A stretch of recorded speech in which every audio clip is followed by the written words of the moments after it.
La famille. Et André Alassane Ouattara a disparu. Hein? Au Ramadan, on n'a pas vu Ouattara. Pas que nous encore, on ne voit pas Ouattara. C'est son petit frère. On voit en train de se promener dans tous les quartiers pour montrer que je suis là, je suis là, je suis là. Même hier, là, le président Gbagbo est sorti. Pas que nous, le président Gbagbo est sorti. Ramadan, le président Gbagbo est sorti. Ramadan, on n'a pas vu Ouattara. Pas que nous, on n'a pas vu Ouattara. Qu'est-ce qui se passe? Où est Ouattara? Ouattara a disparu. Ouattara, tu as disparu. Où tu es? Ou bien tu es couché à quelque part là-bas, tu ne peux plus te lever, tu es devenu handicapé, ou bien tu es malade, on ne sait pas. Bon, qu'est-ce qui se passe? Les gars, on va aller en profondeur. Si tu n'es pas encore abonné, il faut t'abonner, il faut mettre un pouce, il faut partager. Alors, chers frères, chers camarades, voici Tené Brahima Ouattara, on vient de lui céder tout le pouvoir. C'est-à-dire après Ouattara aujourd'hui, c'est Tené Brahima Ouattara. C'est-à-dire lui-même, il est au-dessus du vice-président. Donc si Ouattara n'est pas là, c'est Tené Brahima Ouattara qui va gérer le pays. Alors, qu'est-ce qui se passe, chers frères, chers camarades? Tené Brahima Ouattara veut remplacer Alassane Ouattara. C'est pour ça qu'ils ont dit à Ahmed Bakayoko, ils l'ont écarté parce qu'il était gênant. Oui, Ahmed Bakayoko était gênant, ça là, tout le monde le sait. Donc ils l'ont écarté, ils l'ont fiolé, ils l'ont écarté. Gon Coulibaly, ils l'ont écarté. Malgré tout ce que vous allez dire là, ils l'ont écarté, ils ont enlevé Gon Coulibaly. Alors, chers frères, toutes les personnes qui pouvaient remplacer Ouattara lorsqu'on regardait dans l'entourage de Ouattara, et puis on disait que si Ouattara n'est pas là, là c'est lui là qui est président, c'est lui qui est président du RHDP ou bien qui est candidat du RHDP. Oh, et tous, on les a ouf. Aujourd'hui, tous ceux qui sont là, là, ils ont peur de parler. Même si c'est bas Congo a peur de parler. Hein? Même les choses, comment il s'appelle? Patrick Hachi, il a peur de parler. Il ne peut pas parler. Adama Bitogo, ils l'ont écarté chap parce que lui, il parle trop. Ils l'ont écarté. Mais Photocopie veut devenir président en Côte d'Ivoire. Il a oublié une chose. Il a oublié une chose. Toi là, on ne te connaît pas. Toi là, tu ne peux jamais devenir président en Côte d'Ivoire. Toi, gouverner ce pays-là, c'est vrai que tu gouvernes en ce moment, mais c'est avec le nom d'Alassane Ouattara que tu gouvernes. C'est-à-dire quand Ouattara ne sera pas là, c'est fini pour toi, frère. Parce que le président Gbagbo, là, les Ivoiriens l'ont aimé parce qu'il était très jeune lorsqu'il a commencé son combat. À l'âge de 18 ans, là, il a commencé son combat là. Ça a fait que les Ivoiriens ont commencé à l'aimer. Puis il a mené son combat, a pris du temps, ça a mis du temps. Au début, les gens n'étaient pas contents de lui ou bien il y a certaines personnes qui le détestaient, mais tout le monde a fini par l'aimer. C'est comme ça que le président Gbagbo a gagné l'amour du peuple.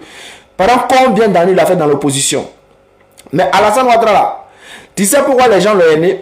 Parce que pour lui c'est un peu comme Imra Didibé. Lorsqu'Alassane Ouattara il arrive, il dit carrément aux gens que on ne veut pas qu'il soit candidat parce que je suis du Nord.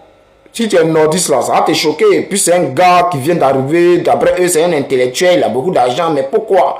Hein? Ah, donc quand tu es du Nord, on ne veut pas que tu sois candidat quoi. Les gens vont commencer à s'énerver, ils vont prendre position. On ne veut pas que je sois candidat parce que je suis musulman. Oh, tous les musulmans se sont braqués. Oh, c'est qui fait ça? C'est Gbagbo. Oh, c'est Gbagbo. Oh, Gbagbo est méchant. Gbagbo comme ci, Gbagbo comme ça, Gbagbo.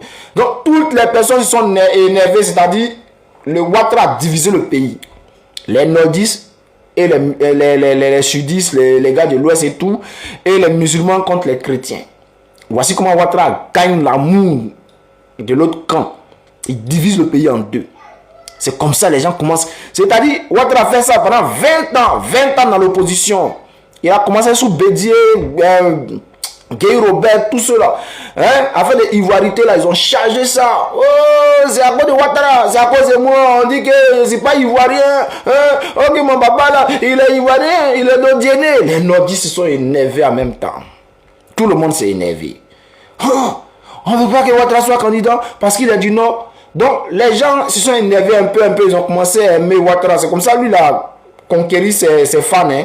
Voilà, c'est un peu comme Imra Didibé. Voilà, il arrive, il se victimise, et puis voilà, il gagne des fans. Là, il s'est opposé carrément contre Gbagbo. Maintenant, quand toi, c'est-à-dire, lorsque Ouattara arrive, toi, tu as fait ton enfant. Ton enfant, 1 an, 2 ans, 3 ans, tu commences à lui dire, ah, notre candidat là, c'est Ouattara. Hein. Lui là, c'est lui qui va sauver les nordistes parce que vous voyez, non, dans le nord là, c'est la pauvreté, les gens ont faim, les gens n'arrivent pas à manger. Mais c'est lui là, comme lui là du nord, quand il va devenir candidat, quand il va devenir président là, il va sauver les nordistes. Ah, c'est lui, mais c'est Gbagbo là, le Gbagbo qui est méchant, il ne veut pas qu'il soit candidat. Parce que s'il sait que s'il est candidat, il va gagner. Donc Gbagbo est méchant. Donc c'est comme ça, ils ont créé la haine dans le cœur du peuple du nord. Mais aujourd'hui là, toi, Tené Brahima Ouattara là, qui est ton adversaire?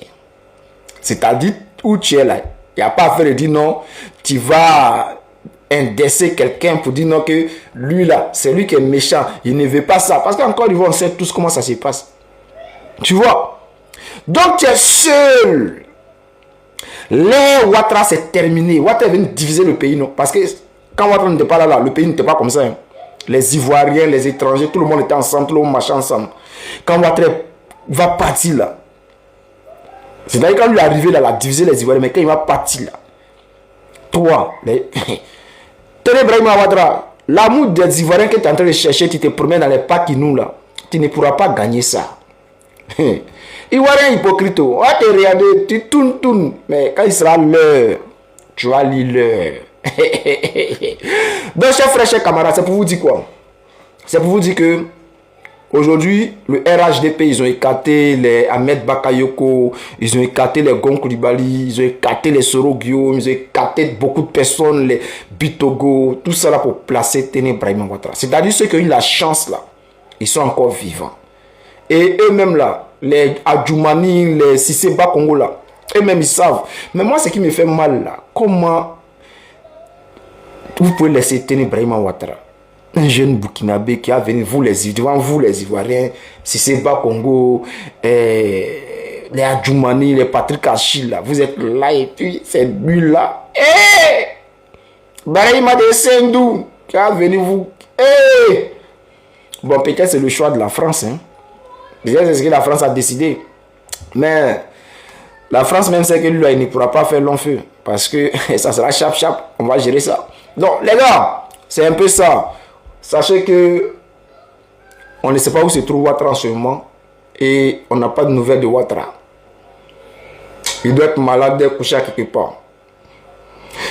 En ce moment, ce qu'ils sont en train de faire là, c'est de propulser Téné Brahim Ouattara pour lui donner tout le pouvoir. Mais ça va le laisser. Nous, en réa seulement. Ça va le laisser. La famille, un petit chroniqueur pro RHDP vient de nous informer que Alassane Ouattara, oui, il a donné une information vraiment très importante. Alors, prenez vos tabourets, nous allons décoller. Mais bien avant cela, je vais te demander, frère, je sais que toi là, tu n'es pas encore abonné. Bon, si toi tu es abonné, il n'y a pas de drame. Mais toi là, l'autre là, lui qui est à côté, il n'est pas encore abonné. Il faut t'abonner et puis faut liker. Hein? Quand tu finis maintenant, il faut partager et puis on va décoller. Alors, chers frères, qu'est-ce qui se passe? Un petit chroniqueur pro RHDP nous informe qu'Alassane Ouattara, il fait passer son message en tapant sur les activistes de l'opposition, surtout du PPACI. Même s'il n'a pas du PPACI, tout le monde sait qu'il parle du PPACI. Il allait se faire un peu sur les activistes du RA, de choses, comment on les appelle, les activistes de l'AES. Il a surfé un peu sur les activistes de l'AES. Que non, les activistes de l'AES font croire que Dramane Adja. Voilà, que ce n'est pas vrai. Dramane Adja. Mais les activistes de l'opposition également font croire que Dramane Adja. Et je vois qu'il fait passer une de mes vidéos en bas. Il y a un truc que j'aimerais que le RHDP m'explique. Le conseil des ministres a eu lieu le 1er. Vous avez annoncé l'agenda du chef de l'État, Dramane Ouattara. Le 2, vous avez également annoncé l'agenda d'Alassane Ouattara pour nous dire que Alassane Ouattara avait rendez-vous, c'est-à-dire une rencontre avec l'envoyé spécial du Libéria. Le même 2 là, il avait également une rencontre avec l'envoyé spécial du Sénégal. Pourquoi ces deux rencontres-là n'ont pas eu lieu? Ou si ça a eu lieu, pourquoi vous avez caché? Pourquoi ce n'est pas passé? Parce que le rendez-vous avec l'envoyé spécial du Libéria, c'était à 11h30. Et le rendez-vous avec l'envoyé spécial du Sénégal, c'était à midi 00.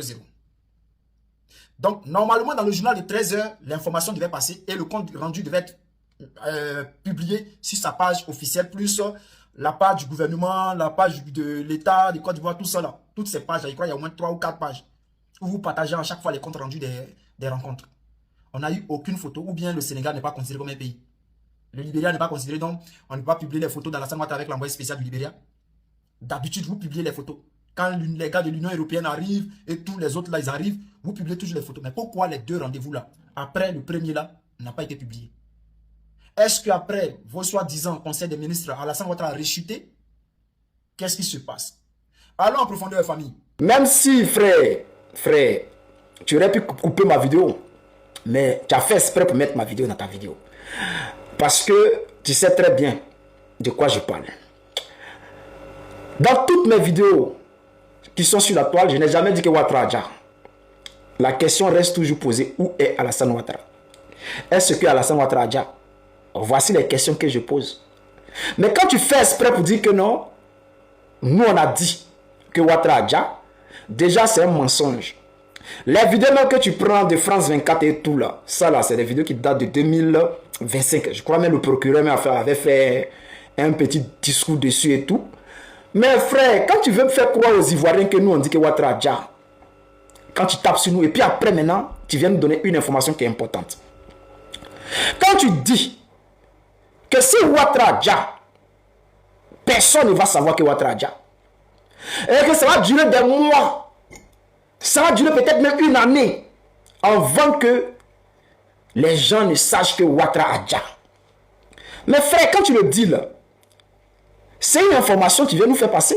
Il y a une chose qui est sûre et certaine. Personne ne sera informé sur le décès. Tout le monde sera informé après le décès. Bien évidemment, c'est après le décès qu'on informe. Mais ce que je veux signifier, c'est que il y aura un bon moment au cours duquel les partis politiques, les hommes politiques et tout l'amas politique ivoirien commencera à se préparer. Donc, qu'est-ce qu'on peut faire? Qu'est-ce qu'on va faire? Et comment est-ce qu'on va surtout assurer la succession, donc la continuité du régime? Et pour le faire, l'information ne va pas rapidement tomber auprès ou dans l'oreille du public. C'est donc beaucoup plus tard, des jours après, que le public sera informé. Et en même temps que le public sera informé, des mesures seront rapidement prises. Donc ça, c'est une chose qu'il faut surtout garder en tête. Mais... Moi, la question que je vais te poser, bon, supposons, si Ouattara a Dja, de la manière que tu dis, ça va mettre du temps, ça va prendre des mois, peut-être une année là. Pendant ce temps-là, qui va gouverner le pays? Parce qu'ils ne vont pas nous annoncer. Mais il faut qu'on nous montre Ouattara. Mais pendant cette période-là, lorsqu'ils vont nous faire croire que Ouattara est là, c'est quoi ils vont présenter? Est-ce que ce sont des larmes pour dire aux Ivoiriens que Ouattara a Dja, ou bien ils vont faire passer des fakes, des vidéos qui ne sont pas vraies, des vidéos qui sont clonées, des vidéos IA pour faire croire que Ouattara est vivant? Bon, c'est la question que je pose. Hein? Parce que quand tu nous fais croire que ça va mettre du temps avant qu'on annonce aux Ivoiriens que Ouattara a Dja là-haut. Pendant cette période-là, c'est qu'est-ce qu'ils vont nous présenter? Qu'est-ce qu'ils vont nous présenter dans les médias? Les photos de Ouattara, il faut qu'on nous présente des nouvelles photos de Ouattara. Il faut qu'on nous présente des voyages de Ouattara. Ça va mettre du temps pour mettre le peuple en confiance. Pour qu'après, ils puissent venir annoncer tranquillement que Ouattara a Dja. Mais pour annoncer que Ouattara a Dja là, ils vont nous dire que Ouattara est allé dans tel jour, il est allé tel jour dans une clinique et tel jour il a Dja. Parce qu'il ne veut pas nous dire que c'est un an avant que Ouattara avait Dja. Parce qu'il faut organiser autour. Il faut un leader à qui donner la place. Donc il faut tout bien organiser. Mais ça, tu n'expliques pas ça aux Ivoiriens. Tu ne dis pas aux Ivoiriens que pendant cette période-là, ils vont nous faire croire que Ouattara est vivant. Ils vont nous montrer des fausses photos. Ils vont nous montrer des fausses vidéos. Ça, tu ne dis pas aux Ivoiriens. Mais tu viens taper sur les activistes. Tu mets ma vidéo. Et puis en bas, on va voir qu'il y a Soldat de Babou qui est là. Ouais, c'est lui-même, c'est lui. En aucun moment, je n'ai dit que Ouattara a Dja. C'est toi qui viens de m'informer. Moi, j'ai toujours dit que Ouattara est malade. Et toi-même, tu le sais qu'il est malade. Bon, comme tu nous dis que maintenant qu'il a Dja, c'est que peut-être il a Dja. C'est toi qui nous informes. Mon ami, dans tout ce que tu as dit là, c'est qu'on retient là.